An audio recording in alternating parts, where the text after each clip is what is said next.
En la boda de mi hijo, su prometida retiró la silla mientras me sentaba. Aquí no cabes. El suelo frío de mármol del salón de recepciones San Miguel me recibió con la dureza que mi corazón jamás imaginó sentir en el día más importante de la vida de Iván. Hoy yo voy a contarte algo que nunca pensé que contaría. Y si tú, por un segundo, sientes que esto te parece familiar, solo te pido que dejes un like y te suscribas. Va a ayudarme a continuar desahogándome. Mi nombre es Esperanza Morales. Tengo 68 años y vivo en el barrio de La Condesa, en Ciudad de México. Durante 43 años trabajé como empleada doméstica en las casas más elegantes de Polanco, limpiando los pisos de mármol de familias que nunca supieron mi apellido. Mis manos, arrugadas por los años de detergente y lejía, temblaron esa mañana mientras planchaba mi único vestido azul marino, el mismo que había usado para la graduación de Iván hace 5 años. El espejo del tocador de mi pequeño departamento me devolvió la imagen de una mujer cansada, con canas mal disimuladas por un tinte barato que me aplicaba yo misma cada mes. Pero mis ojos brillaban. Era el día de la boda de mi único hijo, mi razón de existir, mi proyecto de vida más preciado. Me puse los aretes de perlas falsas que había comprado en el tianguis de los domingos, esos que guardaba para las ocasiones especiales que llegaban tan pocas veces a mi vida. La iglesia de San Hipólito estaba decorada con flores blancas que parecían nubes suspendidas entre las columnas coloniales. El aroma de los lirios se mezclaba con el incienso matutino, creando una atmósfera celestial que me hizo pensar que, después de tantos años de sacrificio, finalmente había llegado mi recompensa. Los rayos de sol que se filtraban por los vitrales creaban un caleidoscopio de colores sobre las bancas de madera, donde ya comenzaban a reunirse los invitados. Busqué mi lugar como madre del novio, como la mujer que había criado sola a ese hombre que hoy se casaría con el amor de su vida. Pero cuando me acerqué a las primeras filas, Sofía Herrera, la prometida de mi hijo, se interpuso en mi camino.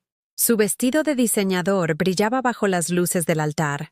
Sus ojos verdes me miraron con una frialdad que me cortó la respiración. Su madre, una mujer elegante con collar de perlas auténticas, susurró algo en su oído mientras me observaba de arriba abajo, evaluando mi vestido modesto, mis zapatos cómodos, mi bolsa de piel sintética.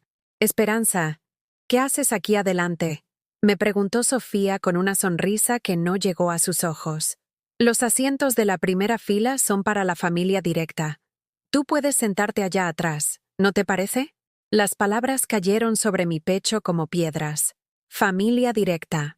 Como si yo, que había parido a Iván con dolor, que lo había criado sola desde que tenía 3 años, que había trabajado dobles turnos para pagarle la universidad, no fuera familia directa. Pero soy la madre de Iván, logré susurrar, sintiendo como las miradas de los invitados se clavaban en mi espalda como agujas. Claro que sí, pero entiende. Sofía intercambió una mirada cómplice con su madre. Es que ya organizamos todo muy específicamente. Las fotografías, el protocolo. Será mejor que te sientes donde no estorbes. La palabra estorbes resonó en mi cabeza como un eco que no quería desaparecer.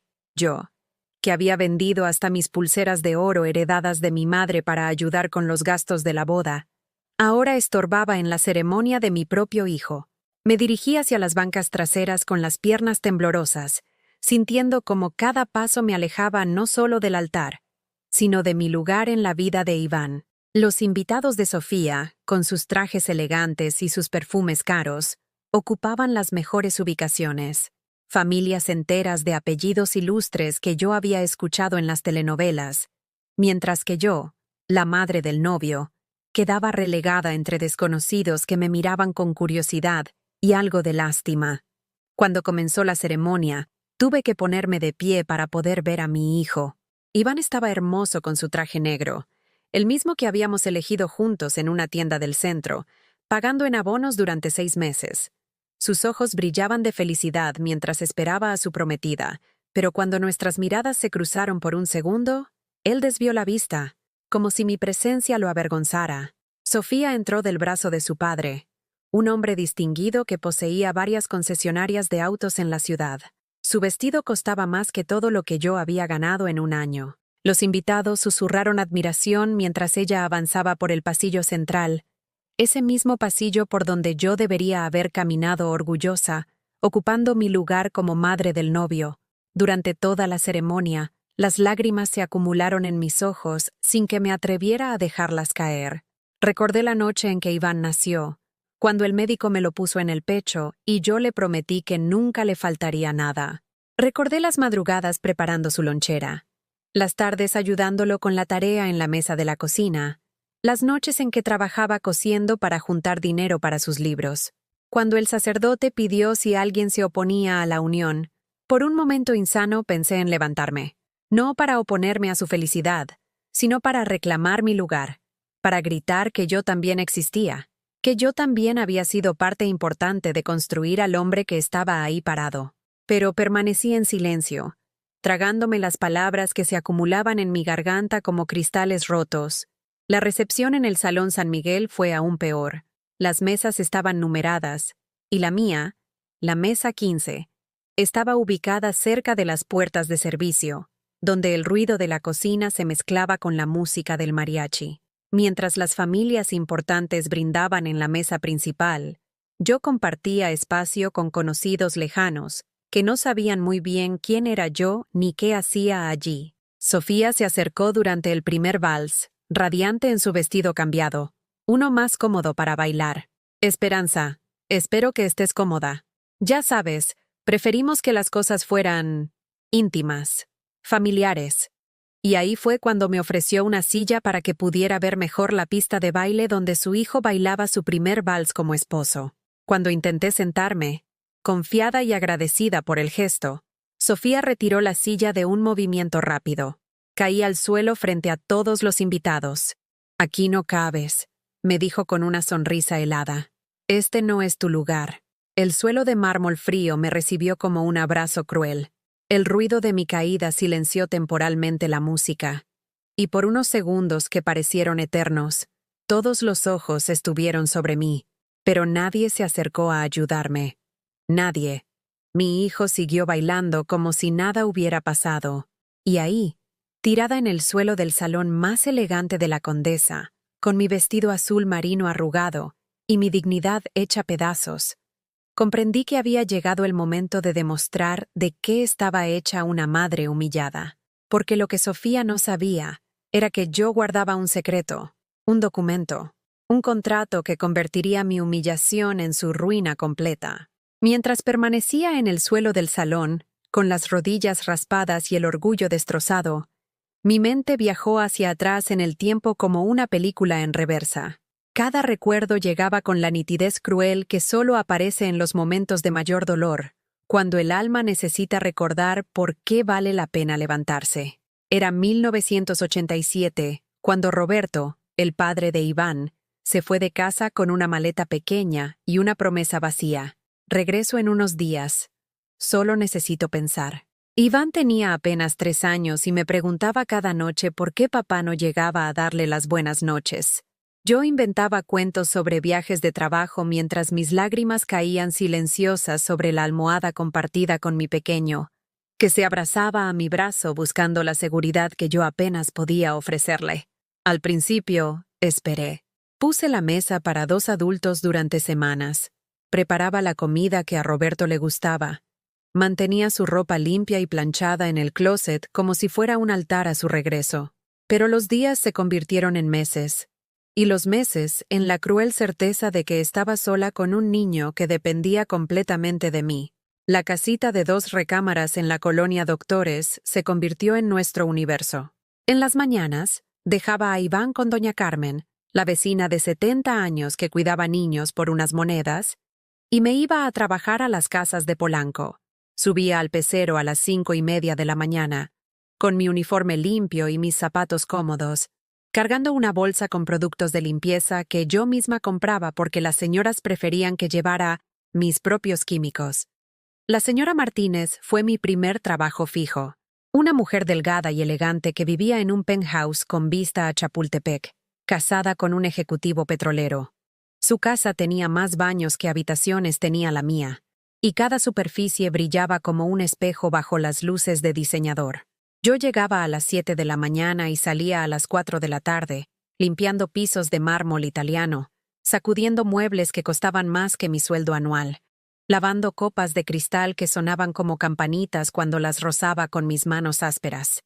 Esperanza, me decía la señora Martínez con su voz suave pero firme, por favor ten cuidado con la vajilla. Es de talavera auténtica, heredada de mi abuela. Yo asentía en silencio, sosteniendo cada plato como si fuera un bebé recién nacido, preguntándome cómo sería tener objetos tan valiosos que el simple tocarlos generara ansiedad. Los viernes, cuando la señora me pagaba, yo contaba cada billete 2 veces antes de guardarlo en mi bolsa. Con ese dinero compraba la comida de la semana, pagaba la renta, los servicios, y lo que sobraba lo guardaba en una lata de galletas que escondía detrás de las ollas, destinado exclusivamente para los gastos de Iván, sus cuadernos, sus lápices, su ropa, sus zapatos que crecían tan rápido que a veces tenía que comprar otros antes de que terminara el ciclo escolar. Las tardes eran sagradas. Regresaba a casa corriendo porque Iván me esperaba en la ventana, con la carita pegada al cristal, contando los minutos hasta que apareciera doblando la esquina. ¡Mami!, gritaba cuando me veía, y salía corriendo a abrazarse a mis piernas sin importar que viniera cansada y con olor a productos de limpieza. Esos abrazos me devolvían la vida, me recordaban por qué cada día valía la pena. Por las noches, después de bañarlo, darle de cenar y ayudarle con la tarea, yo me sentaba en la máquina de coser Singer que había heredado de mi madre. Cosía ropa para las vecinas, dobladillos, compostures, vestidos sencillos para fiestas infantiles. Mis dedos se movían automáticamente sobre la tela mientras Iván dormía en la recámara de al lado, y el ruido rítmico de la máquina se convirtió en la banda sonora de nuestras vidas. Los fines de semana eran diferentes. Iván y yo salíamos al Zócalo a caminar, a alimentar las palomas, a ver los espectáculos callejeros que no costaban nada más que tiempo y sonrisas.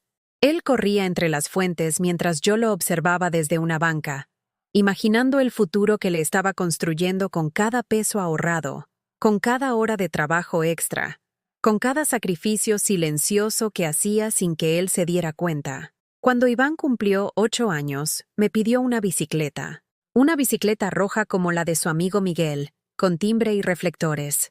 Yo calculé mentalmente. 3 meses de trabajo extra, costuras nocturnas adicionales, tal vez vender algunos de mis pocos objetos de valor. Claro que sí, mi amor, le dije, para tu próximo cumpleaños. Y cumplí. Trabajé sábados y domingos durante 3 meses. Llegaba a casa con los ojos rojos de cansancio. Pero el día de su cumpleaños, esa bicicleta roja estaba esperándolo en la sala, con un moño amarillo que yo misma había hecho. La secundaria trajo nuevos desafíos. Uniformes más caros, libros más costosos, útiles escolares que parecían multiplicarse cada semestre. Iván necesitaba calculadora, reglas especiales, compás, escuadras. Yo apuntaba cada elemento en una lista y los compraba de uno en uno, conforme el dinero lo permitía. «Mami, todos mis compañeros ya tienen su calculadora», me decía con la frustración inocente de un adolescente que no entendía por qué las cosas no llegaban inmediatamente a nuestra casa. «La semana que viene, mi amor», le respondía yo, sabiendo que tendría que trabajar horas extra para conseguir esos 200 pesos que costaba la calculadora científica. Y lo hacía. Siempre encontraba la manera de conseguir lo que él necesitaba, aunque eso significara que yo no comprara zapatos nuevos durante 2 años, o que cenáramos quesadillas 5 noches seguidas para estirar el presupuesto. Fueron años de levantarme antes del amanecer y acostarme después de medianoche. Años de manos agrietadas por los detergentes, de espalda adolorida por cargar cubetas de agua, de rodillas hinchadas por fregar pisos. Pero también fueron años de ver crecer a un niño inteligente y cariñoso que me abrazaba cada noche y me decía, «Te amo, mami. Cuando sea grande, voy a cuidar de ti como tú me cuidas a mí». El día que Iván entró a la preparatoria, yo lloré de orgullo en el baño de la casa de la señora Martínez. Mi hijo, el hijo de una empleada doméstica, Estaba en una de las mejores preparatorias de la ciudad. Había pasado el examen de admisión con calificaciones sobresalientes, y cuando me enseñó su credencial nueva, con su foto seria y su uniforme impecable, supe que todos los sacrificios habían valido la pena. Pero la preparatoria también significaba gastos mayores, libros universitarios, proyectos especiales, viajes de estudio. Iván llegaba a casa con listas de materiales que necesitaba para las clases de química, física, biología, microscopios, reactivos, batas de laboratorio. Yo asentía a todo, tomaba nota de cada cosa, y después me quedaba despierta calculando cómo conseguir el dinero. Fue entonces cuando agregué un tercer trabajo. Los sábados por la tarde limpiaba la oficina de un dentista en la colonia Roma. Llegaba después de atender la casa de la señora Martínez, con los músculos ya cansados y los pies hinchados, pero necesitaba esos pesos extra para cubrir los gastos educativos de Iván. A los 16 años, Iván comenzó a ayudarme. Trabajaba los fines de semana en una papelería del barrio, y con orgullo me entregaba sus primeros sueldos. «Toma, mami. Esto es para ayudar con los gastos». Yo tomaba el dinero.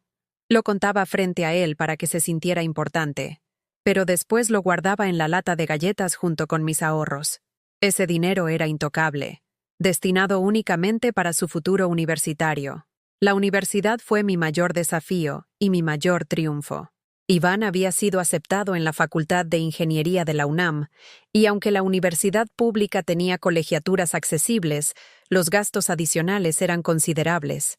Libros especializados, materiales de dibujo técnico, calculadoras programables, software de diseño. Trabajé más horas que nunca. Agregué más casas a mi ruta semanal. Acepté trabajos de fin de semana que antes rechazaba. Cosí hasta altas horas de la madrugada.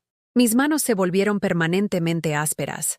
Mis ojos se cansaron de tanto forzar la vista con poca luz. Mi espalda se curvó ligeramente por la postura constante sobre la máquina de coser.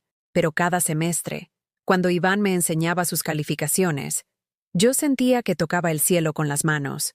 Mi hijo, mi niño, se estaba convirtiendo en un hombre profesional. Las maestras de la primaria que me habían dicho, «tiene mucho potencial», habían tenido razón. Mi sacrificio estaba rindiendo frutos. Durante esos años universitarios, Iván comenzó a cambiar sutilmente. Sus compañeros venían de familias acomodadas, tenían coches propios, vacacionaban en playas que yo solo había visto en televisión. Gradualmente, dejó de invitar amigos a la casa. «Es que vamos a estudiar en la biblioteca», me explicaba. Yo entendía. Nuestra casita modesta, con muebles viejos y paredes que necesitaban pintura, no tenía la elegancia de las casas donde él pasaba tiempo estudiando. A veces llegaba tarde y con olor a perfumes caros, a restaurantes que yo no conocía. «Fuimos a celebrar que terminamos el proyecto», me decía. Y yo sonreía, feliz de que tuviera amigos, de que estuviera viviendo experiencias que yo nunca había tenido a su edad. El día de su graduación fue el más hermoso de mi vida. Verlo caminar por el pasillo del Palacio de Minería, con su toga y su birrete, escuchar cómo anunciaban su nombre y sus calificaciones sobresalientes, fue el momento en que todo cobró sentido. Lloré tanto que una señora a mi lado me ofreció pañuelos desechables. «Es su hijo», le dije entre lágrimas. «Es mi hijo». Y se graduó con mención honorífica. Pero ahí, tirada en el suelo frío del Salón San Miguel, con el vestido arrugado y la dignidad hecha pedazos, todos esos recuerdos se agolparon en mi pecho como puñaladas.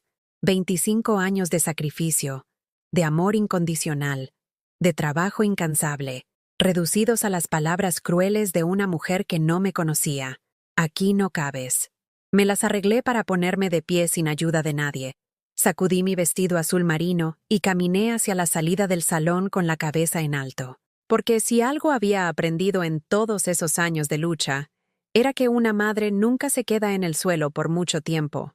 Y Sofía Herrera estaba a punto de descubrir de qué estaba hecha la mujer que había criado al hombre con quien se acababa de casar. Salí del salón con pasos firmes, pero una vez que llegué a mi departamento, la soledad me golpeó como una ola fría. Me senté en el sillón que había comprado de segunda mano hace 10 años. el mismo donde Iván se acurrucaba conmigo cuando era niño para ver las caricaturas de los sábados por la mañana. Y por primera vez en décadas me permití llorar sin restricciones. Las lágrimas cayeron sobre el vestido azul marino, que ahora tenía una mancha de polvo en la falda, evidencia física de mi humillación, pero más que la caída, me dolía la mirada de indiferencia de mi hijo. Esa mirada que decía claramente que mi presencia le molestaba, que prefería la aprobación de su nueva familia política antes que defender a la mujer que había sacrificado toda su juventud por él. Los días siguientes fueron una tortura silenciosa. El teléfono no sonó ni una sola vez. Ni Iván ni Sofía se molestaron en llamar para preguntar cómo estaba, si había llegado bien a casa, si necesitaba algo después del episodio vergonzoso del salón. El silencio se extendía como una enfermedad por mi pequeño departamento, recordándome que ahora era completamente invisible para la única persona que había sido el centro de mi universo durante 25 años. Intenté distraerme limpiando, reorganizando los pocos muebles, revisando las fotografías que tenía guardadas en cajas de zapatos. Ahí estaban todos los momentos importantes. Iván en su primer día de clases con su mochila nueva y su uniforme almidonado. Iván en su graduación de secundaria, abrazándome frente al edificio escolar.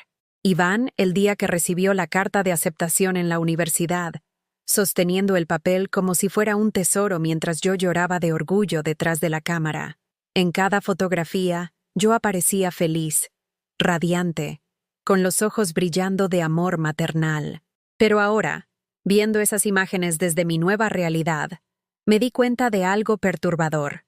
En las fotos más recientes, las de los últimos 2 años desde que Iván conoció a Sofía, yo aparecía cada vez menos, y cuando aparecía, estaba siempre en segundo plano, como un elemento decorativo que alguien había olvidado quitar del encuadre. La primera señal de alarma había llegado hace 6 meses, cuando cumplí 68 años.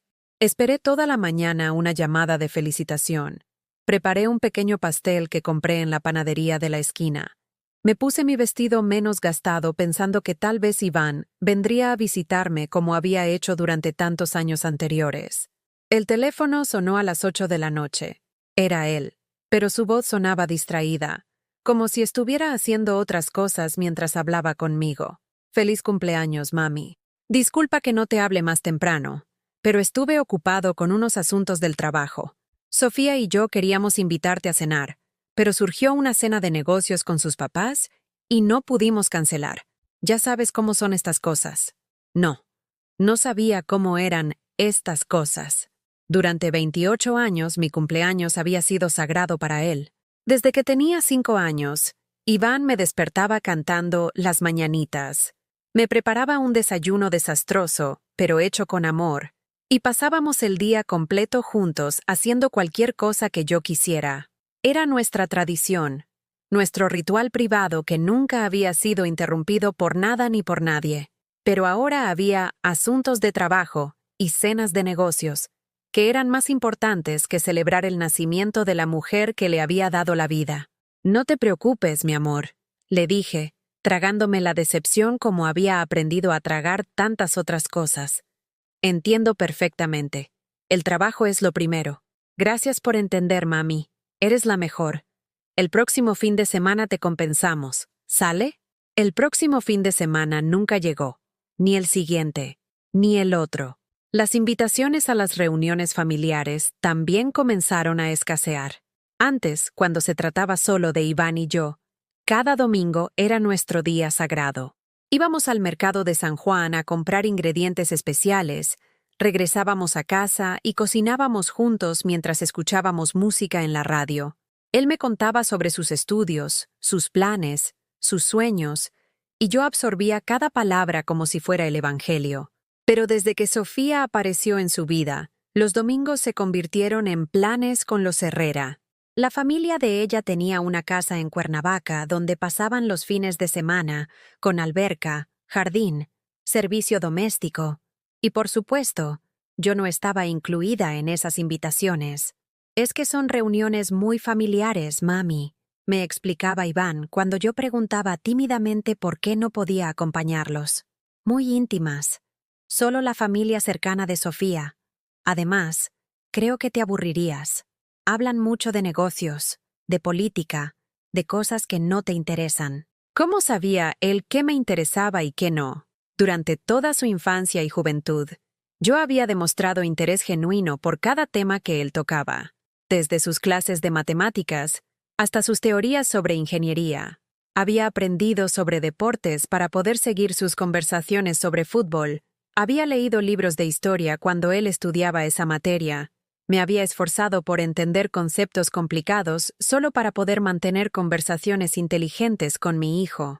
Pero ahora resulta que yo era demasiado simple, demasiado ignorante, demasiado aburrida para las sofisticadas reuniones de la familia Herrera. La gota que derramó el vaso llegó 3 meses antes de la boda, cuando me enfermé de gripe.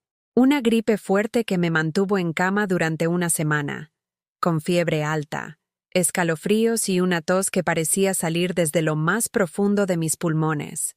Vivía sola, no tenía familia cercana, y mis vecinos eran personas mayores que tenían sus propios problemas de salud. Le marqué a Iván el segundo día, cuando la fiebre estaba tan alta que me costaba mantenerme en pie para ir al baño. Hijo, me siento muy mal. Creo que necesito que me lleves al doctor. ¿Qué tienes, mami? Fiebre muy alta. No puedo levantarme de la cama. Creo que es algo serio. Hubo una pausa larga al otro lado de la línea. Después escuché la voz de Sofía de fondo, diciéndole algo que no pude entender. Mira, mami, en este momento no puedo. Sofía y yo tenemos una cita con el organizador de bodas, y ya llevamos meses tratando de conseguir esta cita. ¿No puedes tomar un taxi al Seguro Social? ¿Un taxi al Seguro Social? ¿En mi estado? ¿Sola, con 40 de fiebre, mareada y sin fuerzas ni para vestirme adecuadamente? Iván, de verdad me siento muy mal. Solo necesito que me acompañes al doctor.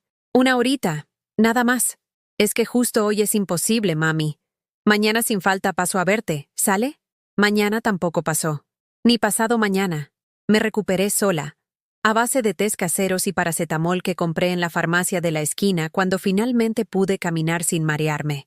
Cuando Iván finalmente apareció una semana después, ya estaba completamente sana. Qué bueno que ya estás mejor, mami. Te ves muy bien. ¿Ves que no era para tanto? No era para tanto. Una semana de enfermedad, sola, sin nadie que me cuidara o siquiera preguntara cómo seguía. No era para tanto. Pero planear los detalles de una boda con el organizador de eventos más caro de la ciudad, eso sí era prioritario. Fue durante esos días de convalecencia, cuando estaba sola con mis pensamientos y mi decepción, que comencé a recordar detalles inquietantes de conversaciones recientes. Comentarios que Sofía había hecho sobre mi departamento. ¡Qué pintoresco! Debe tener mucha historia este lugar. O sobre mi trabajo. ¡Qué noble profesión! Siempre he admirado a las personas de servicio. O sobre mi ropa. Me encanta tu estilo, tan auténtico, tan genuino. Palabras que sonaban como cumplidos, pero que llevaban una carga de condescendencia que me hacía sentir como un objeto de museo, algo curioso y antiguo que merecía cierta admiración paternalista, pero que definitivamente no pertenecía al mundo moderno y sofisticado donde ella y mi hijo se movían ahora. Y después estaba el tema del dinero para la boda. Cuando Iván me había pedido ayuda, lo había hecho de una manera que me hizo sentir importante, necesaria. Mami, Sofía y yo queremos hacer algo especial para nuestra boda, algo inolvidable, pero necesitamos un poco de ayuda financiera. Tú sabes que yo gano bien, pero una boda como la que soñamos cuesta más de lo que tenemos ahorrado. Yo había accedido inmediatamente. ¿Cómo no iba a ayudar con la boda de mi único hijo? Vendí las únicas joyas de valor que tenía. Los aretes de oro con diamantes pequeños que mi madre me había dado cuando cumplí 18 años, y el anillo de compromiso que Roberto me había regalado y que había guardado como recuerdo de tiempos mejores. No por nostalgia romántica, sino porque era lo único de valor material que había conservado de esa época. Con el dinero de las joyas, más todos mis ahorros de los últimos 3 años, pude darles 25,000 pesos. Una fortuna para mí, el equivalente a 10 meses de trabajo sin gastar un peso en nada más que lo estrictamente necesario para sobrevivir. Gracias, mami. Eres la mejor. No sabes lo que esto significa para nosotros, me había dicho Iván, abrazándome con una calidez que me recordó al niño cariñoso que había sido. Pero después de entregar el dinero, las visitas se volvieron aún menos frecuentes. Los domingos juntos desaparecieron por completo. Las llamadas se redujeron a contactos esporádicos, donde él me informaba sobre los avances de los preparativos de la boda, pero siempre con prisa, siempre con la sensación de que me estaba actualizando por cortesía, no porque realmente quisiera compartir conmigo la emoción de planear su futuro. 3 semanas antes de la boda, cuando intenté preguntarle sobre los detalles de la ceremonia, sobre qué me pondría, sobre si necesitaba llevar algo especial, su respuesta fue tan fría que me dejó helada. No te preocupes por eso, mami. Sofía tiene todo bajo control. Ella sabe de estas cosas. Tú solo preséntate y disfruta. ¿Solo presentarme? ¿En la boda de mi propio hijo? ¿Como si fuera una invitada más? ¿Una conocida lejana a la que habían invitado por compromiso social? Ahora, sentada en mi sillón desgastado, rodeada de fotografías que documentaban 25 años de amor incondicional, me di cuenta de que había estado ciega. Todos esos pequeños desaires, todas esas excusas, todos esos cambios sutiles en el comportamiento de Iván no habían sido casuales. Habían sido parte de un proceso gradual de alejamiento, una forma sistemática de hacerme entender que ya no cabía en su nueva vida. Y Sofía había sido la arquitecta de ese alejamiento. Tomé el teléfono y marqué el número de mi hijo. Necesitaba hablar con él. Necesitaba entender qué había pasado con nosotros. ¿Por qué me había permitido caer al suelo en su propia boda sin hacer nada para ayudarme? El teléfono sonó 5 veces antes de que contestara. Bueno, Iván, soy yo, tu madre. Necesitamos hablar. Hubo una pausa larga, y después escuché la voz de Sofía de fondo. Dile que estamos ocupados. Mami, ¿puedes llamar mañana? Estamos en la luna de miel y... ¿Luna de miel? Interrumpí. ¿No era la luna de miel a Europa el próximo mes? Otra pausa incómoda. Decidimos adelantar el viaje. Ya sabes, aprovechar que teníamos unos días libres después de la boda. No me habían dicho nada sobre cambio de planes. No me habían despedido. Mi hijo se había ido de luna de miel sin siquiera avisarme. Colgué el teléfono antes de que él pudiera decir otra palabra. Y ahí, en el silencio absoluto de mi departamento, tomé la decisión más difícil de mi vida. Era hora de enseñarles lo que significaba realmente perder a una madre. 3 días después de esa llamada humillante, mientras organizaba los papeles importantes que guardaba en una caja de metal bajo mi cama, encontré algo que me heló la sangre. Entre los recibos de pago de la boda y los documentos del préstamo que había solicitado para ayudar con los gastos, había una hoja que no recordaba haber visto antes. Era una copia de un contrato del salón de recepciones, pero no el que yo había firmado como aval económico. Este era diferente. Este contrato estaba fechado 2 semanas después del que yo conocía, y en él aparecían Sofía Herrera y sus padres como los únicos responsables económicos del evento. Mis manos temblaron mientras leía cada línea. Según este documento, los Herrera habían asumido todos los gastos de la boda: el salón, la comida, la música, las flores, todo, lo que significaba que mi contribución de 25,000 pesos, el dinero por el que había vendido las joyas de mi madre y vaciado mis ahorros de 3 años, no había sido necesaria en absoluto. Me senté en el borde de la cama, sintiendo cómo el mundo se desplomaba a mi alrededor una vez más. ¿Por qué me habían pedido dinero si ya tenían el financiamiento completo? ¿Por qué Iván me había mentido sobre necesitar mi ayuda? ¿Dónde estaban mis 25,000 pesos? Con las piernas temblorosas, busqué en mis papeles hasta encontrar el recibo que Iván me había dado cuando le entregué el dinero. Era un papel simple, escrito a mano, que decía: recibí de Esperanza Morales la cantidad de 25,000 pesos para gastos de boda. Iván Morales Herrera. Ni siquiera se había molestado en hacer un recibo formal. La realización llegó como un rayo. Me habían estafado. Mi propio hijo y su prometida me habían mentido. Habían inventado una necesidad económica inexistente. Y se habían quedado con mi dinero. Dinero que representaba 3 años de trabajo extra, de privaciones, de costuras nocturnas hasta que me dolían los dedos. Marqué inmediatamente al celular de Iván. No contestó. Marqué otra vez. Nada. A la tercera llamada, me enviaron directo al buzón de voz. Iván, dije después del pitido, tratando de mantener la voz firme aunque me temblaba todo el cuerpo. Encontré el contrato real de la boda. Sé que no necesitaban mi dinero.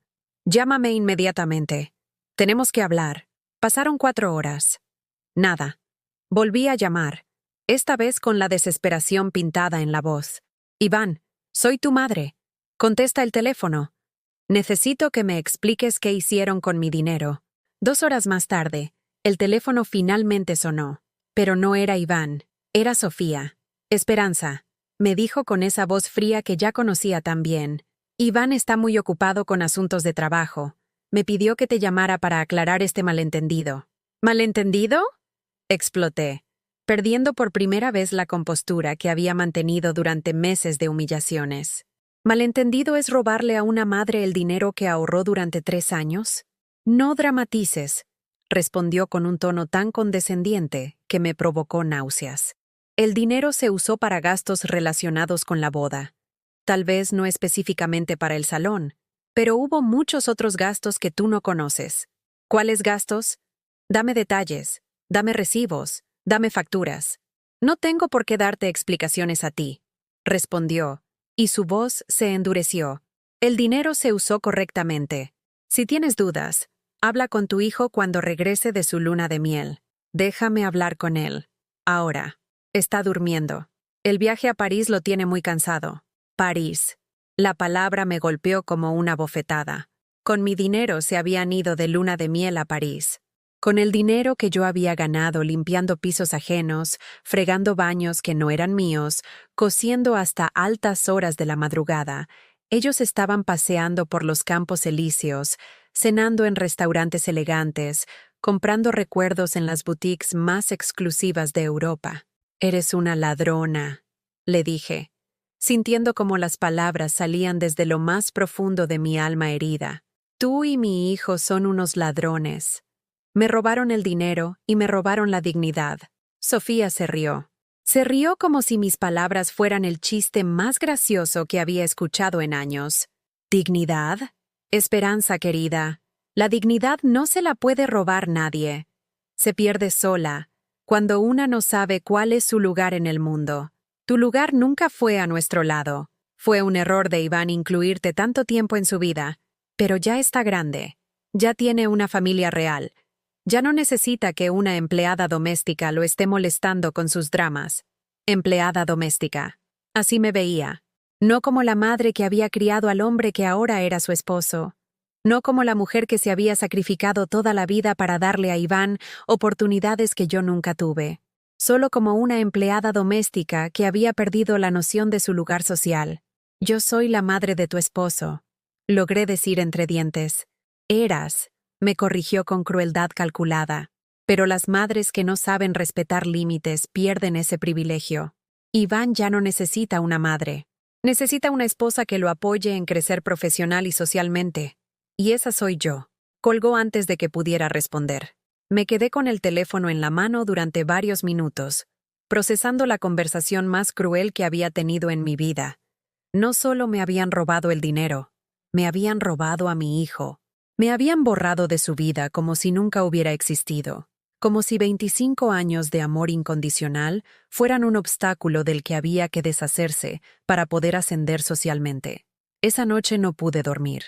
Me quedé sentada en la cocina, bebiendo té de manzanilla que no me calmaba los nervios, mirando las fotografías que había sacado de las cajas. En todas ellas, Iván sonreía a mi lado. En todas, parecía feliz de estar conmigo. ¿En qué momento esa felicidad se había convertido en vergüenza?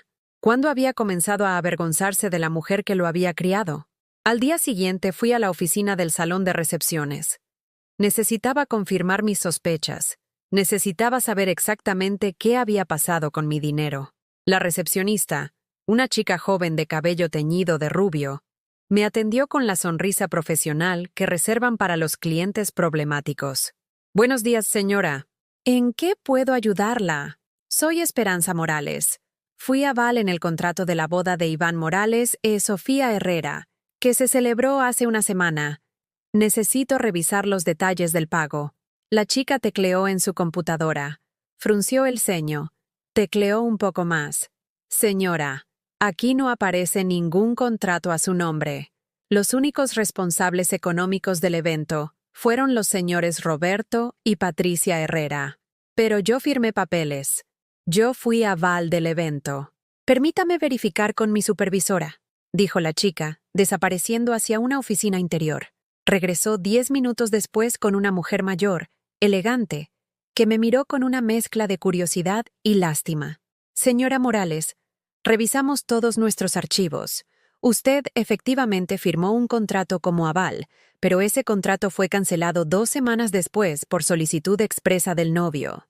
Él nos dijo que ya no necesitarían sus servicios como avalista, porque la familia de la novia asumiría todos los gastos. ¿Y qué pasó con el dinero que yo había depositado? Las dos mujeres se miraron con incomodidad evidente. Señora, nosotros nunca recibimos ningún depósito de su parte. El único dinero que ingresó a nuestras cuentas vino de los padres de la novia. Salí del salón con las piernas temblorosas y el corazón destrozado. No solo me habían mentido sobre necesitar mi dinero para la boda, me habían usado como aval hasta asegurar el financiamiento real y después me habían descartado como a un objeto inservible. Y se habían quedado con mis 25,000 pesos como si fuera su derecho, como si yo les debiera algo por el privilegio de haber criado a su esposo y padre de familia respectivamente. Durante el camino de regreso a casa, paré en un cajero automático para revisar mi cuenta bancaria. Tenía 300 pesos. 300 pesos después de 40 años de trabajo constante. Mis ahorros se habían esfumado, mis joyas habían sido vendidas, y mi futuro económico era tan incierto como mi relación con el hijo que había sido mi razón de vivir durante casi 3 décadas.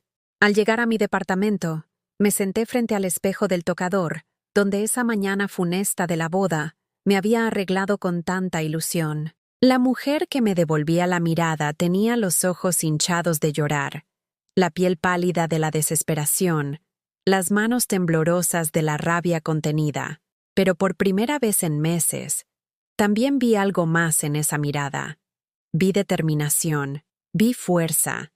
Vi a una mujer que había sobrevivido al abandono de un esposo, a décadas de trabajo agotador, a la soledad, a la pobreza, y que no iba a permitir que su propio hijo la pisoteara sin consecuencias. Abrí el cajón donde guardaba mis documentos más importantes y saqué una carpeta que había mantenido cerrada durante años. Era el archivo de todos los gastos que había hecho por Iván, desde que nació hasta el día de su graduación universitaria.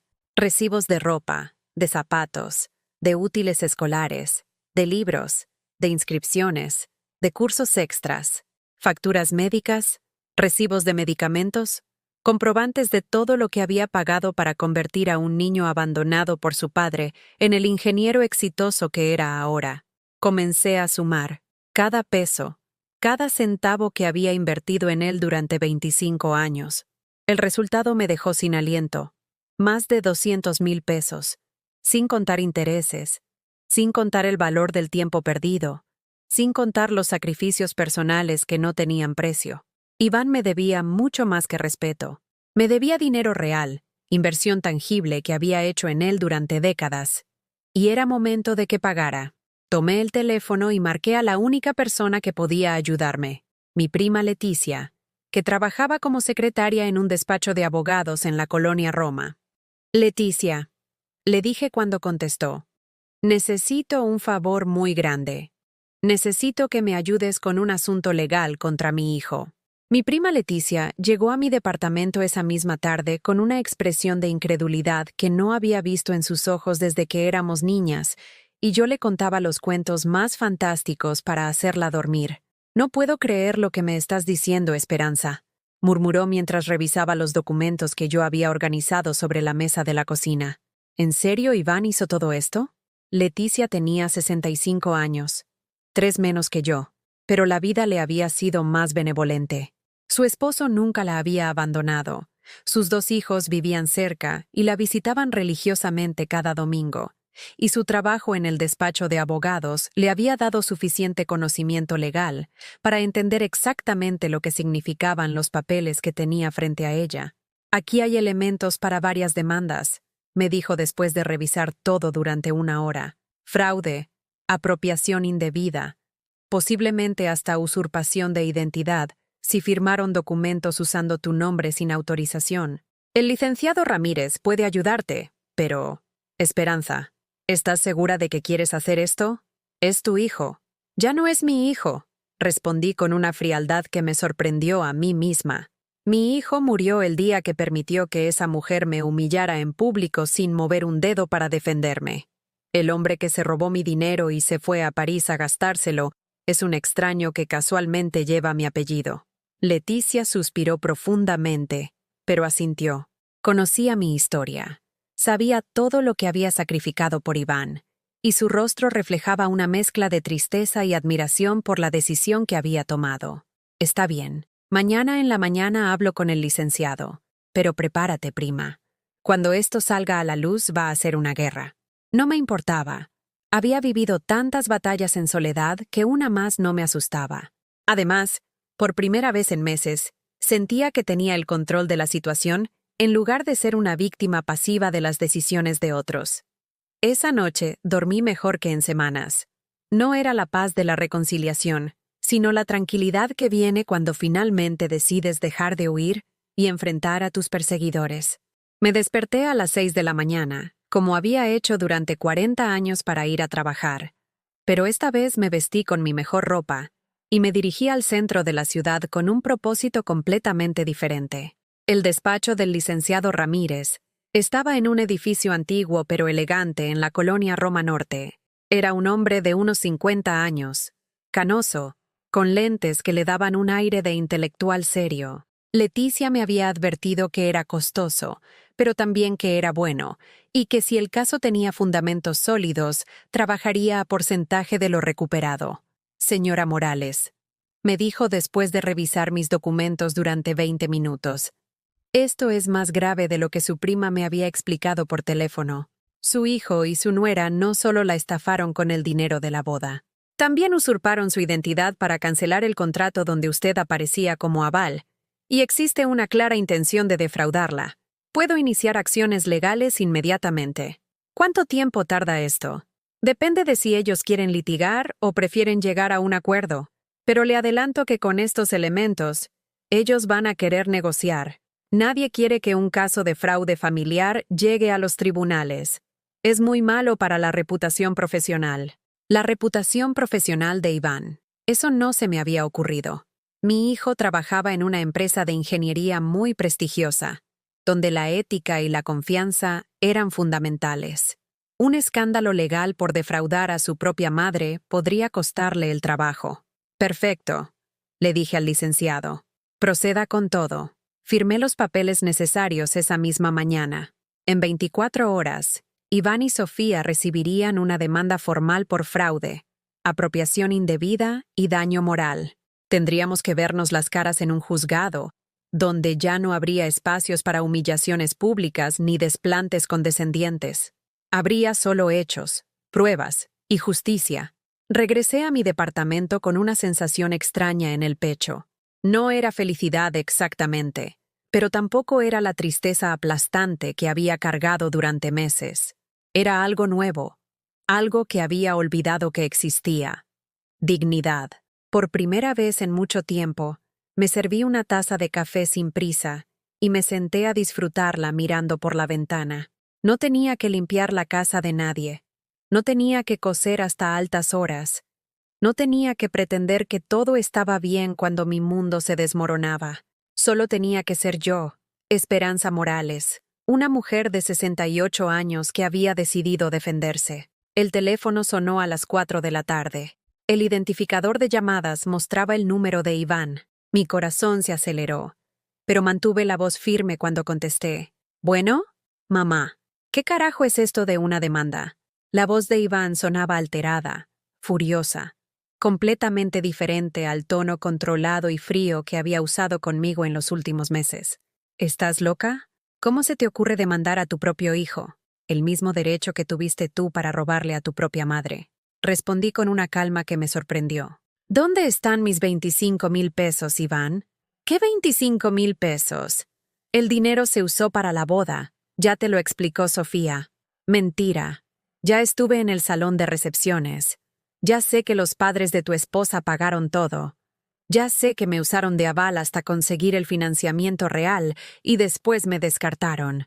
Ya sé que se quedaron con mi dinero para irse de luna de miel a París. Hubo un silencio largo al otro lado de la línea. Después escuché la voz de Sofía de fondo, gritando cosas que no pude distinguir claramente. Mamá, esto es un malentendido. Podemos solucionarlo hablando. No necesitas meter abogados ni hacer escándalos. ¿Escándalos? Me reí con amargura. ¿Te preocupa el escándalo ahora?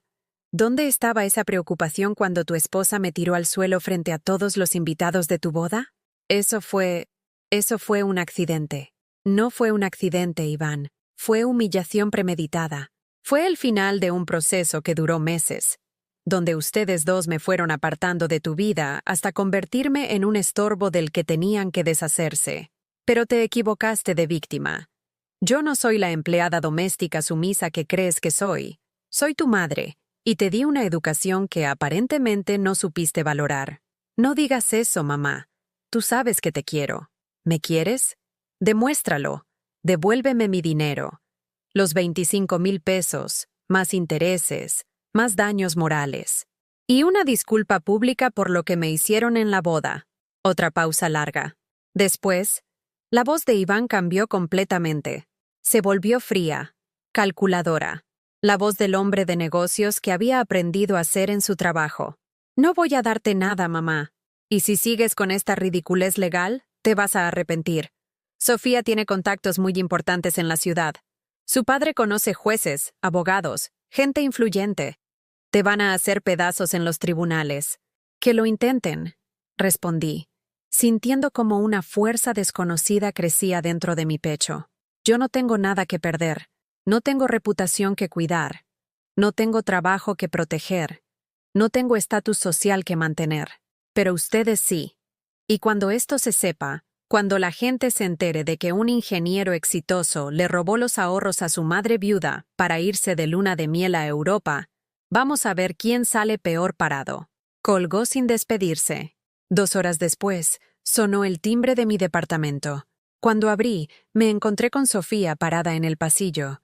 Ya no con su vestido de novia, ni su sonrisa falsa, sino con jeans caros, una blusa de marca y una expresión de rabia pura que no se molestaba en disimular.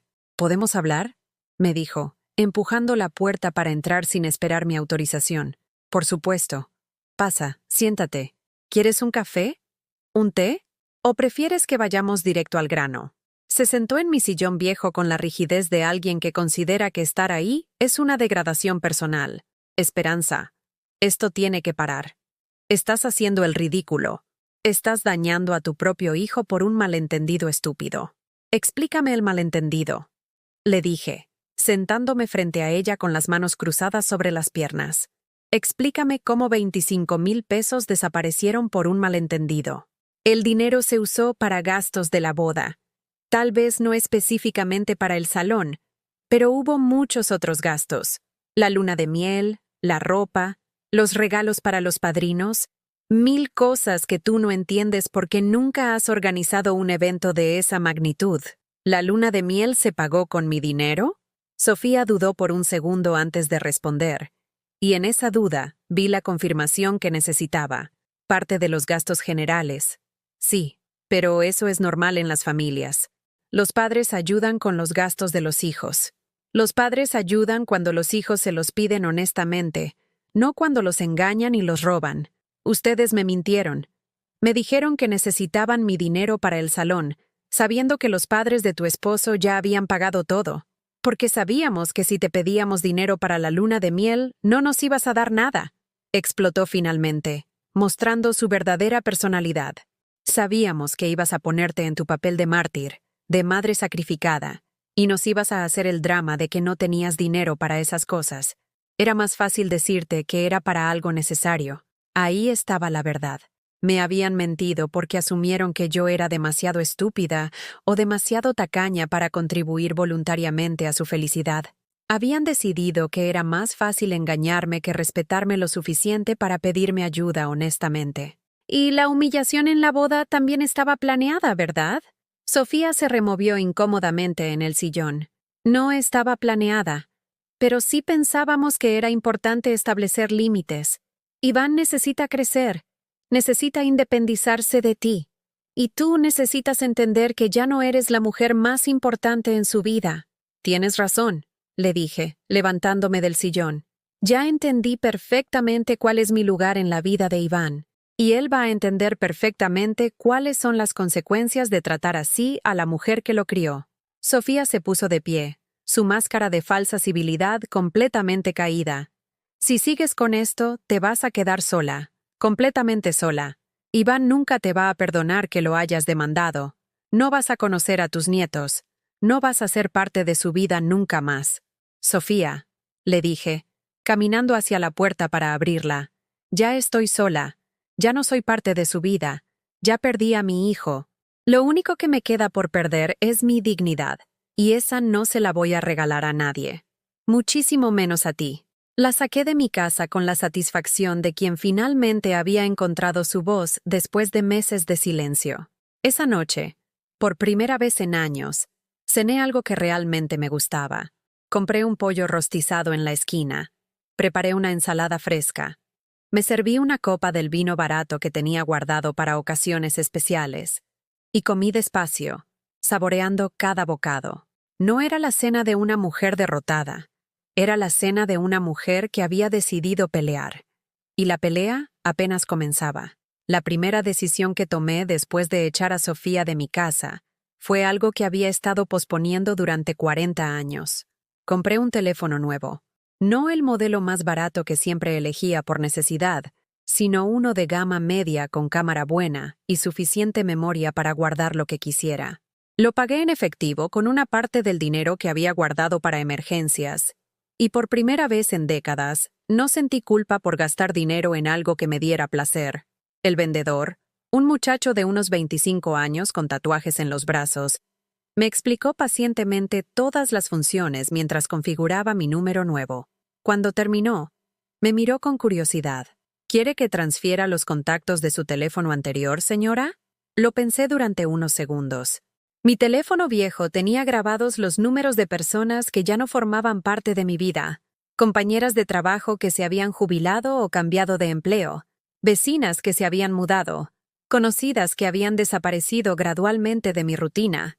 Y por supuesto tenía el número de Iván, que ahora representaba traición en lugar de amor. No, le dije con firmeza. Este teléfono es para empezar de cero. Salí de la tienda con una sensación extraña de ligereza. Por primera vez en años, nadie podía localizarme a menos que yo decidiera darles mi nuevo número. Nadie podía interrumpir mi día con demandas, quejas o peticiones. El teléfono era completamente mío. Un objeto que no cargaba la historia de desilusiones y sacrificios que había definido mi vida adulta. Caminé por las calles del centro con una lentitud deliberada que no había podido permitirme en décadas. Siempre había tenido prisa, prisa por llegar al trabajo, prisa por regresar a casa a hacer comida, prisa por terminar las costuras nocturnas, prisa por resolver los problemas de Iván, pero ahora tenía tiempo, todo el tiempo del mundo. Me detuve frente a un café que había visto miles de veces, pero donde nunca había entrado, porque me parecía demasiado caro, demasiado elegante para alguien como yo. Era un lugar pequeño con mesas de madera, paredes llenas de libros y el aroma a café recién molido que se escapaba cada vez que alguien abría la puerta. Sin pensarlo demasiado, entré. La mesera era una chica joven con el cabello recogido en una coleta alta y una sonrisa genuina que me recordó a mí misma a los 20 años, cuando el mundo todavía parecía lleno de posibilidades infinitas. Buenas tardes. ¿Qué le ofrezco? Miré el menú escrito en una pizarra sobre el mostrador. Los precios eran efectivamente altos para mis estándares habituales, pero ya no tenía que ahorrar cada peso para los gastos de otra persona. Un café americano y... ¿Qué me recomienda de postre? El pastel de zanahoria está delicioso hoy. Mi abuela lo hizo esta mañana con su receta especial. Perfecto. ¿Y puedo sentarme junto a la ventana? Me instalé en una mesa pequeña con vista a la calle, saqué mi teléfono nuevo y tomé mi primera fotografía en años. La taza de café humeante con el pastel al lado, la luz dorada de la tarde filtrándose por el vidrio, mis manos arrugadas pero libres sosteniendo una servilleta de papel. No era una foto técnicamente perfecta, pero era mía. Era el primer momento de una nueva vida que estaba documentando para mí misma. El café estaba delicioso, fuerte, aromático, con un sabor complejo que revelaba capas conforme se enfriaba. El pastel era húmedo y dulce, con un toque de canela que me transportó a la cocina de mi madre cuando yo era niña. Por primera vez en años, comí algo sin prisa, sin pensar en otras obligaciones, sin calcular cuánto me estaba costando el placer. La mesera se acercó cuando terminé de comer. ¿Todo estuvo bien? Perfecto, le dije. Y era verdad. Hacía mucho tiempo que no disfrutaba tanto una comida. Me da mucho gusto escuchar eso. Se nota que necesitaba este momento para usted. Tenía razón. Necesitaba este momento, y muchos otros como este. Necesitaba redescubrir quién era Esperanza Morales cuando no tenía que ser la madre sacrificada, la empleada eficiente, la mujer que siempre ponía las necesidades de otros antes que las propias. Pagué la cuenta y dejé una propina generosa, no porque tuviera dinero sobrando, sino porque quería celebrar mi nueva libertad con un acto de generosidad hacia alguien que me había tratado con amabilidad sin conocer mi historia. Al salir del café, decidí caminar por calles que nunca había explorado. Durante 40 años, mis rutas por la ciudad habían sido estrictamente funcionales. De mi casa al trabajo, del trabajo al mercado, del mercado de regreso a casa. Pero ahora podía caminar sin destino, solo por el placer de descubrir rincones nuevos. Encontré una plaza pequeña que no sabía que existía, con una fuente en el centro donde unos niños jugaban mientras sus madres conversaban en las bancas cercanas. Me senté a observar la escena, recordando los domingos cuando llevaba a Iván a parques similares. En esos recuerdos, yo siempre estaba corriendo detrás de él, asegurándome de que no se lastimara, limpiándole la cara, amarrándole los zapatos. Nunca me había sentado simplemente a disfrutar el momento. Una señora mayor se sentó en la banca junto a la mía. Tenía el cabello completamente blanco, bien peinado, y vestía un suéter tejido que parecía hecho a mano. «Hermosa tarde, ¿verdad?», me dijo con una sonrisa. «Sí, muy hermosa», respondí, sintiendo que hacía años que no tenía una conversación casual con un extraño. «Yo vengo aquí todos los días desde que me jubilé. Es mi momento de paz. ¿Usted vive cerca?», «En la Condesa. Pero hoy decidí caminar sin rumbo fijo». «¡Qué maravilloso!», dijo con una expresión de comprensión que me sorprendió. «A veces necesitamos perdernos un poco para encontrarnos, ¿no le parece?». Tenía razón. Me había perdido durante tantos años en la vida de otra persona que había olvidado cómo era tener vida propia. Regresé a mi departamento cuando comenzaba a oscurecer, pero ya no se sentía como una prisión de soledad. Se sentía como un refugio que yo había elegido, un espacio que era completamente mío sin tener que compartirlo con nadie que no me valorara. Me preparé una cena sencilla pero cuidadosa, pescado a la plancha con verduras, un vaso de agua con limón, y de postre una manzana que corté en rebanadas perfectas. Comí sin prisa, saboreando cada bocado, escuchando música en la radio en lugar del noticiero que siempre me deprimía. Después de cenar, hice algo que no había hecho en años. Me di un baño de tina con sales aromáticas que había comprado meses atrás, pero nunca había usado porque siempre tenía prisa para hacer otras cosas. El agua caliente relajó músculos que no sabía que tenía tensos, y el aroma a lavanda llenó el pequeño baño con una sensación de spa casero que me hizo sentir mimada y cuidada.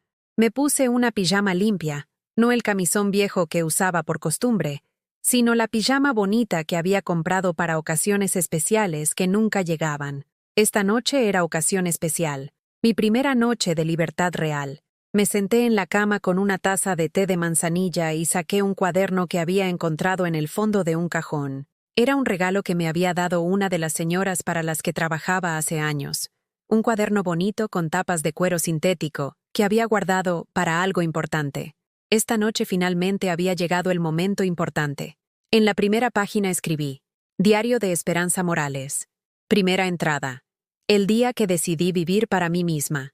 Y después comencé a escribir todo lo que había sentido durante el día. La sensación de comprar algo que quería en lugar de algo que necesitaba. El placer de comer despacio en un café bonito. La libertad de caminar sin destino. La paz de un baño relajante. La satisfacción de tomar decisiones basadas únicamente en mis propios deseos. Hoy descubrí, escribí, que durante 40 años he estado viviendo como si fuera la empleada de mi propia vida, siempre cumpliendo horarios impuestos por otros, siempre resolviendo problemas ajenos, siempre posponiendo mis pequeños placeres para otro momento que nunca llegaba. Pero hoy fue diferente. Hoy decidí que mi tiempo me pertenece, que mi dinero me pertenece, que mi energía me pertenece, y que si alguien quiere ser parte de mi vida, va a tener que tratarme con el respeto que merezco, no con el desprecio que he estado aceptando por costumbre. Escribí durante 1 hora, vaciando en el papel todos los pensamientos y emociones que había estado guardando. Cuando terminé, me sentí más liviana, como si hubiera dejado una carga pesada en esas páginas escritas a mano. Antes de dormir, revisé mi teléfono nuevo.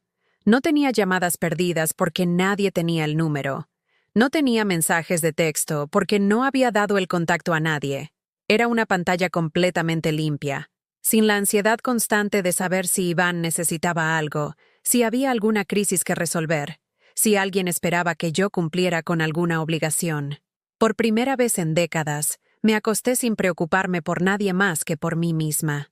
Y dormí profundamente, sin interrupciones, sin sueños angustiosos, sin despertar a las 3 de la madrugada preguntándome si había hecho todo lo que tenía que hacer por otras personas. Me desperté naturalmente a las 8 de la mañana, sin alarma, sin prisa, sin la sensación de pánico que había acompañado mis mañanas durante años. Era sábado, pero eso ya no significaba día para hacer mandados ajenos o resolver problemas de otros. Era simplemente sábado, mi sábado, para hacer con él lo que se me antojara. Me levanté despacio.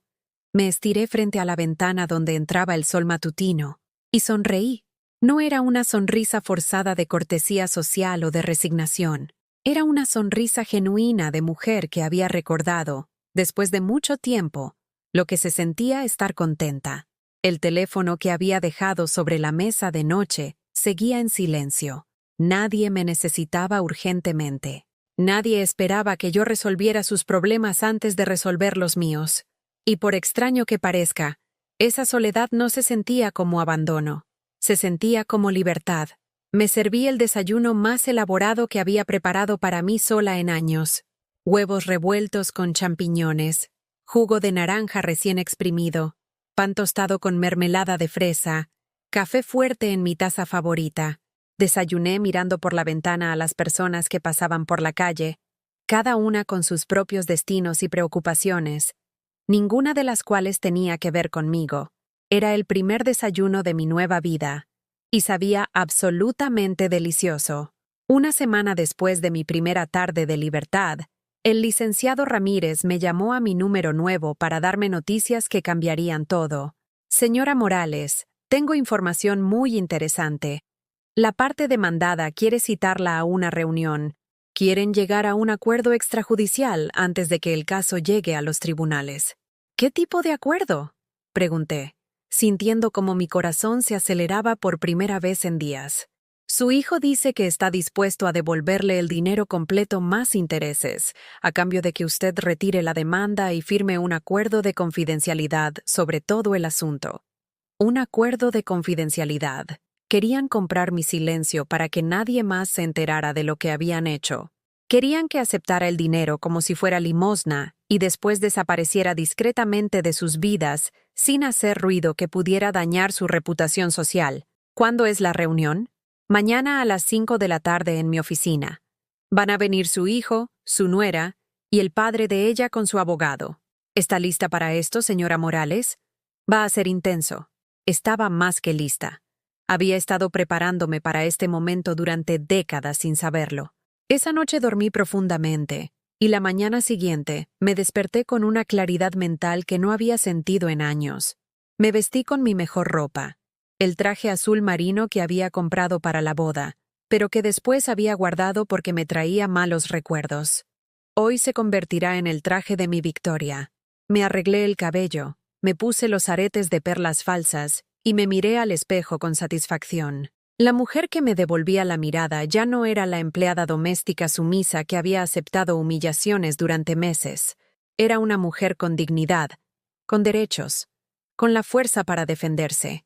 Llegué a la oficina del licenciado Ramírez 15 minutos antes de la cita. Quería estar ahí primero, quería controlar el territorio, quería que ellos llegaran a mi espacio en lugar de encontrarme esperándolos como una suplicante. A las 5 en punto exactas, se abrió la puerta de la oficina y entraron como una delegación de guerra. Primero Roberto Herrera, el padre de Sofía. Un hombre alto y distinguido con traje caro y expresión de superioridad que parecía permanentemente grabada en su rostro. Después su abogado. Un hombre mayor con portafolio de cuero y aire de importancia. Luego Sofía, vestida como si fuera a una reunión de negocios, con tacones que hacían ruido contra el piso de mármol y una sonrisa fría que no llegaba a sus ojos. Y al final, Iván. Mi hijo entró a la oficina evitando mi mirada, con los hombros ligeramente caídos y una expresión de incomodidad que me resultó extraña. Durante meses había mostrado frialdad calculada hacia mí, pero ahora parecía nervioso, avergonzado. No podía estar segura. «Buenas tardes», dijo Roberto Herrera, dirigiéndose directamente al licenciado Ramírez como si yo no existiera. «Espero que podamos resolver este malentendido rápidamente y de manera civilizada». «Buenas tardes», respondió el licenciado. «Por favor, tomen asiento. La señora Morales está dispuesta a escuchar su propuesta». Se sentaron al otro lado de la mesa, todos en fila como soldados preparados para la batalla. Roberto abrió su portafolio y sacó unos documentos que colocó sobre la mesa con gesto ceremonioso. «Hemos venido a ofrecer una solución generosa a este problema», comenzó, hablando como si yo fuera un obstáculo menor en una transacción comercial importante. «Estamos dispuestos a pagarle a la señora 30,000 pesos, 5,000 más de lo que dice que le deben, más los gastos legales que haya tenido hasta ahora». «¿Y qué tendría que hacer yo a cambio?», pregunté con voz firme. «Simplemente retirar la demanda y firmar un acuerdo donde se compromete a no hablar públicamente de este asunto. Es para proteger la privacidad de todos los involucrados, especialmente la de ustedes», agregué, mirándolo directamente a los ojos. Roberto se removió incómodamente en su silla, pero mantuvo su sonrisa condescendiente. «Señora Morales, entiendo que se siente ofendida, pero esto es simplemente un asunto comercial. Las familias a veces tienen malentendidos sobre dinero, y la manera civilizada de resolverlos es llegando a acuerdos que beneficien a todos». ¿Malentendido? Me levanté de mi silla, sintiendo como una energía poderosa crecía dentro de mi pecho. ¿Le parece un malentendido que su yerna y mi hijo me hayan mentido para robarme 25,000 pesos? ¿Le parece un malentendido que me hayan usado como aval hasta conseguir el financiamiento real y después me hayan descartado como basura? ¿Le parece un malentendido que su hija me haya tirado al suelo en público el día de la boda? «Esperanza, por favor, no dramatices», intervino Sofía con esa voz que había aprendido a odiar. «Nadie te tiró al suelo intencionalmente. Fue un accidente». Me volteé hacia ella con una furia controlada que me sorprendió a mí misma. «¿Un accidente? Sofía, mírame a los ojos y dime que fue un accidente». Por primera vez desde que la conocía, Sofía no pudo sostenerme la mirada. Desvió los ojos hacia la ventana, hacia los papeles sobre la mesa, hacia cualquier lugar que no fuera mi rostro. «Eso pensé», continué, «porque una mujer que comete accidentes pide disculpas inmediatamente. Una mujer que humilla intencionalmente a alguien se ríe después, como tú hiciste». «¿Mamá?», intervino Iván por primera vez, con voz suave que contrastaba dramáticamente con el tono frío que había usado conmigo en los últimos meses. «Por favor, aceptemos el dinero y terminemos con esto. No quiero seguir peleando contigo». Lo miré con atención, buscando en su rostro algún rastro del niño cariñoso que había criado, del joven agradecido que me abrazaba después de cada logro académico, del hombre que me había dicho que cuando fuera grande me cuidaría como yo lo había cuidado a él. ¿No quieres seguir peleando conmigo? Iván, yo nunca empecé esta pelea. Ustedes la empezaron cuando decidieron que yo no merecía respeto, cuando decidieron que mi dinero sí lo merecían, pero mi dignidad no. No es así, mamá. Tú sabes que te quiero. No, le dije con una frialdad que me salió desde lo más profundo del alma. Ya no sé eso. Durante 25 años creí que me querías. Pero el amor no miente, Iván. El amor no roba. El amor no humilla. El amor no abandona. Roberto Herrera intervino con impaciencia evidente. Señora, estamos ofreciéndole más dinero del que dice que le deben. ¿Qué más quiere? Quiero una disculpa pública, respondí, sintiendo como cada palabra salía con la fuerza de décadas de dignidad comprimida. Quiero que reconozcan, frente a testigos, que me mintieron, que me robaron y que me humillaron. Quiero que admitan que trataron como basura a la mujer que crió y educó al hombre con quien Sofía se casó. Eso es absolutamente inaceptable, dijo el abogado de los Herrera, hablando por primera vez. Nuestros clientes no van a admitir culpabilidad de ningún tipo. Entonces no hay acuerdo, respondí, volviendo a sentarme con la tranquilidad de alguien que ha tomado una decisión irrevocable. Nos vemos en los tribunales. Espera, dijo Iván, levantándose de su silla con una expresión de pánico que no había visto en él desde que era niño. Mamá, espera. Si esto llega a tribunales, va a salir en los periódicos.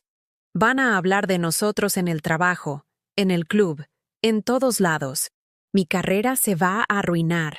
Debiste pensar en eso antes de robarle a tu madre. Le respondí sin una pizca de compasión en la voz. Sofía se levantó bruscamente, con los ojos brillando de rabia. ¡Ya basta!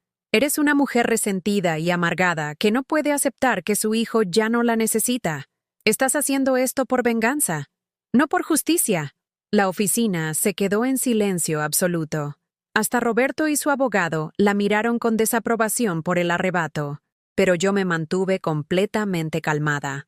Sofía, le dije con una voz tan suave que todos tuvieron que inclinarse hacia adelante para escucharme. Tienes razón en una cosa. Es verdad que mi hijo ya no me necesita. Lo que ustedes no entendieron es que yo tampoco los necesito a ustedes. Me levanté, recogí mi bolsa y me dirigí hacia la puerta. Licenciado Ramírez, proceda con la demanda completa. No voy a aceptar ningún acuerdo que no incluya disculpas públicas y reconocimiento completo de los daños que me causaron. ¡Esperanza!, gritó Roberto cuando llegué a la puerta. ¡Sea razonable! Le estamos ofreciendo dinero. Me volteé una última vez para mirarlo. Señor Herrera, usted puede comprar muchas cosas con su dinero. Puede comprar silencios, puede comprar influencias, puede comprar abogados caros, pero hay algo que no puede comprar. Puede comprar mi dignidad. Esa no está en venta. Salí de la oficina con la cabeza en alto, dejando atrás el sonido de voces desesperadas que discutían qué hacer ahora que su plan de comprar mi silencio había fracasado. En la calle, respiré profundamente el aire fresco de la tarde. Me sentía más liviana que nunca, como si hubiera dejado caer una carga que había estado cargando durante décadas sin darme cuenta. Caminé hasta la plaza donde había descubierto unos días antes. Me senté en la misma banca donde había conversado con la señora del suéter tejido y saqué mi teléfono nuevo para escribir en las notas. Hoy aprendí que la dignidad no se negocia, que el respeto no se compra, y que una mujer que sabe cuánto vale nunca acepta que la traten como si valiera menos. También aprendí que mi hijo se convirtió en un extraño, pero yo me reencontré conmigo misma. Una paloma se acercó a mis pies, buscando migajas que yo no tenía, pero me quedé quieta, disfrutando su compañía sin sentir la necesidad de alimentarla o cuidarla, o resolver sus problemas. Por primera vez en años, no tenía que cuidar de nadie más que de mí misma, y me sentía absolutamente libre. 2 semanas después de rechazar la oferta de los Herrera, cuando ya había comenzado a acostumbrarme a la tranquilidad de mi nueva vida, recibí una llamada en mi teléfono nuevo de un número desconocido. Casi no contesto, pero algo me hizo aceptar la llamada. ¿Señora Esperanza Morales? Era una voz femenina, joven, nerviosa. Sí, soy yo. ¿Quién habla? Mi nombre es Patricia Ruiz. Trabajo en el despacho contable donde su hijo y su nuera manejan sus finanzas. Necesito hablar con usted urgentemente sobre algo que descubrí en los archivos de ellos. Mi corazón se aceleró. ¿Qué tipo de cosa? Prefiero no hablar por teléfono. ¿Podríamos vernos en persona? Es muy importante. Tiene que ver con dinero que ellos han estado manejando a su nombre sin su conocimiento. Una hora después estaba sentada en una cafetería del centro frente a Patricia, una mujer de unos 30 años con expresión preocupada y un folder lleno de documentos. Señora Morales, comenzó, mirando nerviosamente hacia todos lados. Lo que le voy a mostrar puede meterme en problemas laborales serios, pero no puedo quedarme callada. Su hijo y su nuera han estado usando su información personal para abrir cuentas bancarias y solicitar créditos sin su autorización.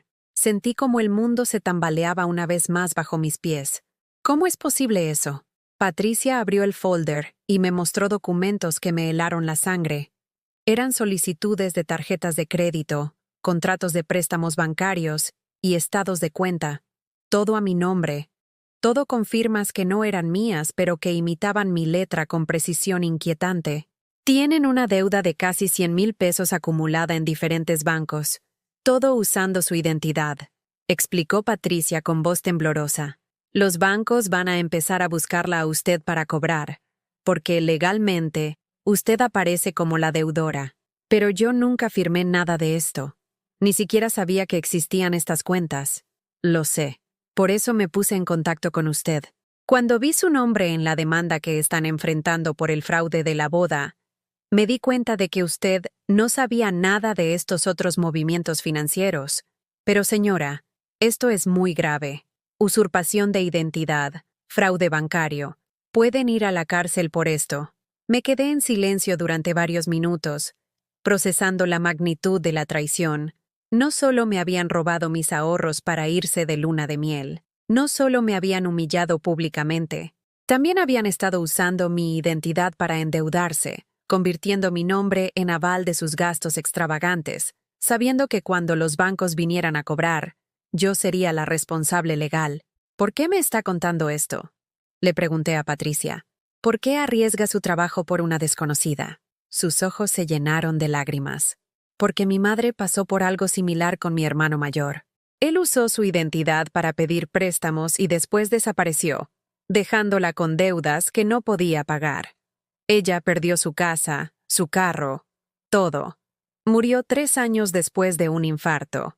Y yo siempre creí que fue por el estrés de la situación financiera.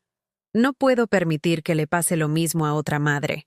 Le di las gracias a Patricia con lágrimas en los ojos. No por tristeza, sino por encontrar a una persona desconocida que me mostraba más consideración y respeto que mi propio hijo. Esa misma tarde fui directamente al despacho del licenciado Ramírez, con todos los documentos que Patricia me había dado.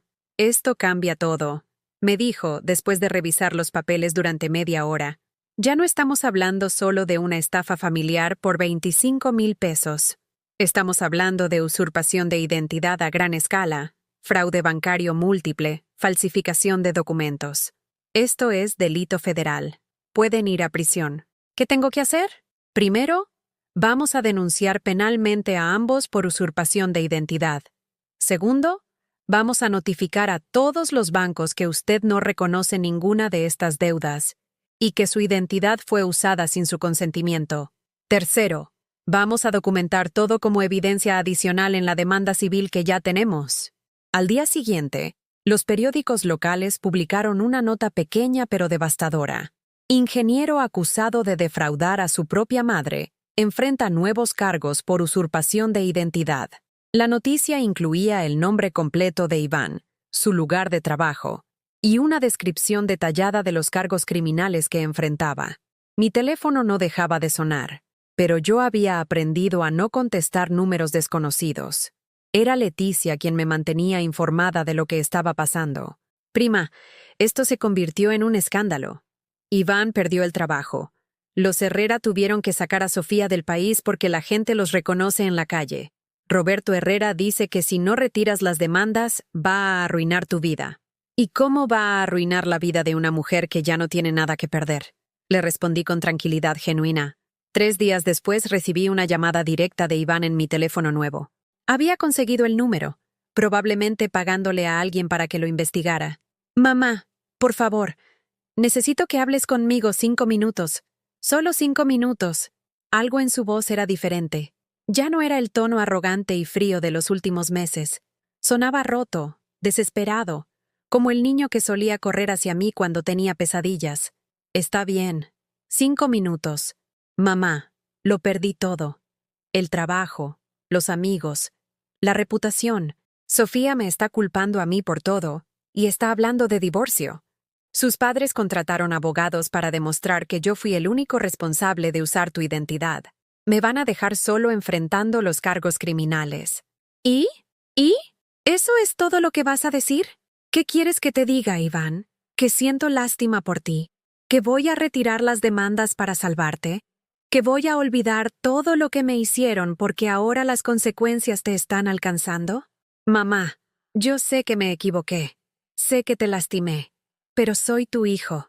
Soy lo único que tienes en el mundo. Sus palabras me golpearon como una bofetada. No por el dolor, sino por la audacia.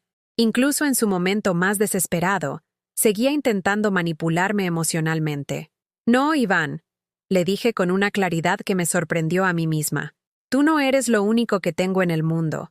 Durante años creí que era así, y por eso acepté que me trataras mal, pero ahora sé que yo soy lo único que tengo en el mundo. Y eso es suficiente. No puedes abandonarme así. Soy tu único hijo. Tú me abandonaste primero, el día que permitiste que tu esposa me tirara al suelo, el día que me robaste los ahorros de 3 años, el día que decidiste que mi dignidad valía menos que tu estatus social. Yo no te estoy abandonando, Iván. Solo estoy dejando de perseguir a alguien que ya no quiere que sea parte de su vida». Colgué antes de que pudiera responder. Esa noche, por primera vez en meses, lloré. Pero no fueron lágrimas de autocompasión o de arrepentimiento. Fueron lágrimas de duelo por el hijo que había perdido, por los años de amor mal invertido, por la ilusión de una familia que nunca había existido realmente. Pero cuando terminé de llorar, me sentí más liviana que nunca. 6 meses después, el caso legal había terminado. Iván fue condenado a devolver todo el dinero robado más intereses y daños punitivos, además de enfrentar cargos criminales que resultaron en libertad condicional y servicio comunitario. Sofía logró escapar de los cargos criminales culpando todo a su esposo, pero su matrimonio se desintegró completamente. Yo recibí no solo mi dinero original, sino una cantidad significativa en compensación por daños morales. Más importante aún, recuperé algo que había perdido sin darme cuenta: mi autorrespeto. Con el dinero de la compensación, hice algo que había soñado durante décadas pero que nunca me había permitido. Me fui de viaje. No a París como ellos habían hecho con mi dinero, sino a Oaxaca, a conocer las tradiciones artesanales que siempre me habían fascinado. Fue en un pequeño pueblo oaxaqueño donde conocí a Elena, una mujer de mi edad que enseñaba técnicas de bordado tradicional a turistas. Nos hicimos amigas inmediatamente, unidas por experiencias similares de sacrificio maternal y decepciones familiares. ¿Sabes qué es lo más liberador de llegar a nuestra edad?, me dijo una tarde mientras bordábamos juntas en su taller. Que finalmente entendemos que no tenemos que justificar nuestra existencia complaciendo a otros. Podemos existir simplemente porque merecemos existir. Tenía razón. A los 68 años, había aprendido finalmente a vivir para mí misma. Regresé a Ciudad de México transformada. No solo físicamente, con ropa nueva y el cabello arreglado profesionalmente, sino emocionalmente. Caminaba diferente, hablaba diferente, me veía diferente en el espejo.